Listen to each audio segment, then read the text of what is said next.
In the natural world, a horn is an instrument of unyielding kinetic force. It is solid bone and keratin, used by animals to gore, defend, and assert dominance. To encounter a horn is to experience a raw physical threat. Traditional biblical interpretation routinely strips away that physical reality.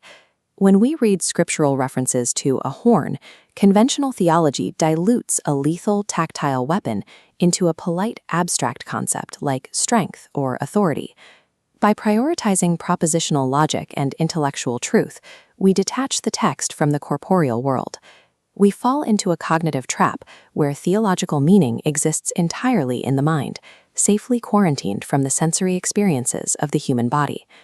To reclaim the actual weight of the text, we have to apply an embodied exegesis. This requires reading scripture through the lens of contemporary anthropological animism. Under this framework, the biblical horn functions as a tactile relational interface, a physical point of contact with the divine. This suggests that true spiritual understanding requires physical manifestation. It is an approach that strips the human mind of its central, isolated importance and forces us to navigate reality through the body. Looking at this network of traditional biblical interpretations, we see a clean conceptual spectrum. On one end, the horn represents political dominion and military might. On the other, it signifies divine protection and salvation. To understand why this clean spectrum is insufficient, we turn to Danish anthropologist Rane Willerslev and his extensive ethnographic fieldwork among the indigenous Yukaghir hunters of Siberia. Willerslev's research documents what the Yukaghir experience as a hall of mirrors world. This forms the baseline of a rigorous animist ontology. In a hall of mirrors reality, existence is not divided into rigid biological hierarchies. Instead, humans, animals, and spirits are fluid, interconnected entities, capable of moving in and out of each other's perspectives by taking on different physical forms. This expands the definition of personhood. Rivers, trees, and prey animals are recognized as other than human persons, possessing agency, subjectivity, and spiritual weight. Applying this animist lens to scripture collapses the Western barrier between nature and culture. We can no longer read the biblical text as a human-centric drama playing out on an inert stage. We have to read it as a continuously interacting, multispecies ecology. We are accustomed to defining empathy as a purely altruistic, emotional connection. Willerslev identifies something entirely different, the dark side of empathy. When a Yukaghir hunter mimics a moose to lure it into rain, empathy becomes a strategic, embodied performance. It is a tactical weapon used for survival, deception, and ultimately the kill. This chart illustrates the precise mechanic at play. The hunter engages in a double movement, beginning by actively stepping into the sensory perspective of the prey. But crucial to survival is the counter-movement.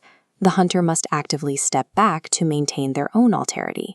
If they fully surrender to the prey's perspective, they risk losing their own identity entirely.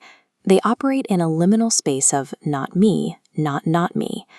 This mechanical process of empathy operates on a strict epistemological rule. Knowledge is inherently tactile. Within animistic frameworks, spirit does not and cannot exist without physical manifestation. Understanding is not acquired by absorbing abstract theory. It is acquired through touch, bodily habit, and direct corporeal interaction with the alien other. Physicality validates reality.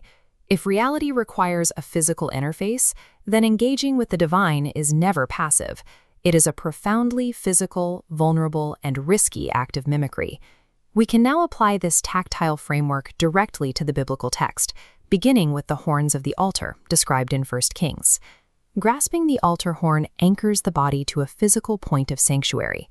This skin-to-stone interface creates a vulnerable, tactile plea for protection that goes beyond symbolic meaning.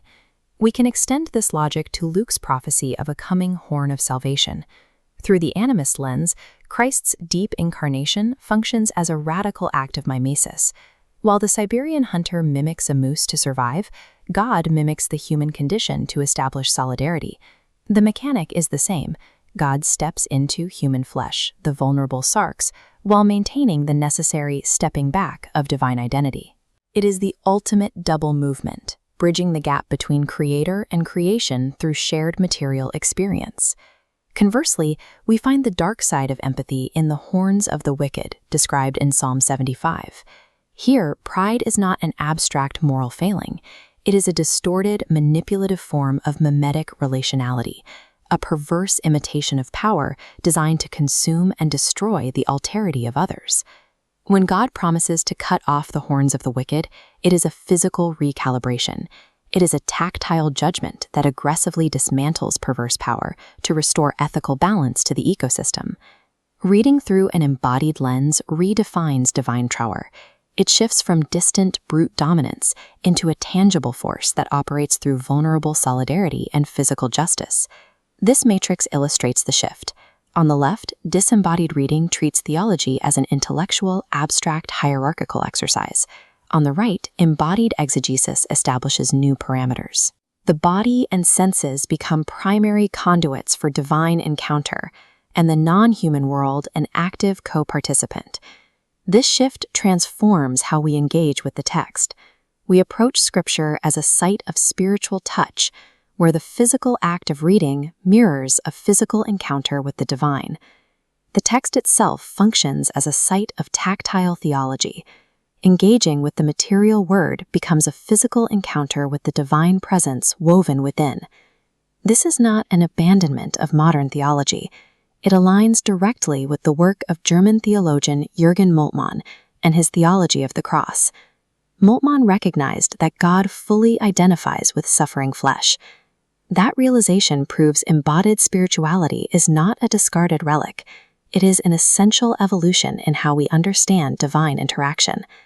Applying deep incarnation to an animist ontology extends divine solidarity beyond human biology. It stretches to encompass all evolutionary suffering across the natural world. This level of divine solidarity affirms the inherent dignity and sacredness of all vulnerable embodied life, extending personhood to animals and the environment. This resulting Christian animism carries a strict ethical imperative. It requires an ecological ethics that rejects the exploitative extraction of capitalist world ecologies. We are left with an ecology of selves. It is a living network where human, divine, and non-human actors share a mutual responsibility. True exegesis of the divine is not found by attempting to transcend the body. It is found by feeling the sacred pulse within the very fabric of our shared material existence.